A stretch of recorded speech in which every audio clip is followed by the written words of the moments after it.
Carlos, last time we spoke, you were heading off to the Dana White Contender Series, and what a journey that was. It changed your life. It was, man. It was to have Brad and Israel with me was amazing for me because I got to feed off that energy, especially them coming from their fights and their wins and doing pretty well too, and the whole experience of going over to Vegas and then also to San Diego to train with some of the best jiu-jitsu artists in the world was an eye-opener for us, for myself especially, and I can speak for the others too because we've learnt so much over the trip there. So it was I guess a blessing in disguise that we got to stay in America for longer than we needed to, but we took that to the advantage and turned a negative response to a positive.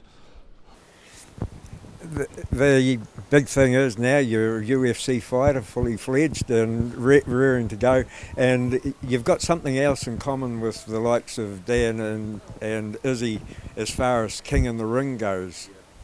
And can you tell some of our viewers a little bit what King in the Ring is? Yeah. I mean, we've also got Blood Diamond, who is also in Brad as well, who's also fought in the King in the Ring. So it's to share that with them and be in the UFC is great. But the King in the Ring is run by Jason and Nana, and that's the 8-man competition. That's one of the biggest competitions in Australasia, I'd say, and you're fighting 3 fights, kickboxing events in Australasia. So it's the fights. You get 3 fights in the one night if you are lucky enough to make it to the final, and it's a hard case, man.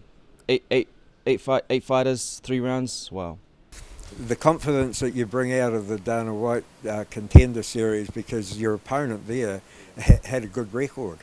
I mean, Bruno Oliveira, he was a great fighter, very strong and dominant fighter, and he showed that in the fight that I had against him as well.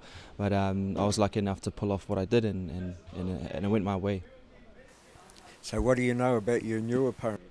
The newest opponent now is Kennedy Nzechukwu, and he's a 6'5" southpaw fighter. I think he fights both orthodox and southpaw, but he is a great long-range fighter. And I've studied a bit of his videos, but just enough for me to base some of his tendencies and everything. But I'm focused more on my fitness at the moment, and then as we get closer to the fights, which we're about 4 weeks away from fight night now, and give it a week or so, then we'll start to touch down on all the basic stuff that we need to work on. Are you expecting it to be a stand-up fight, or does he like going to the ground? Oh, you can expect the unexpected. You never know with an MMA fight, and on the occasion, things can change in a split of the moment. So I'm expecting everything in this fight. Hey, thanks for talking to us, Carlos. I appreciate you always for that. Okay, man. Man. Cheers. We'll talk to you again closer to the time. Yeah, that'll be good, bro. Yeah. Of course. Yeah.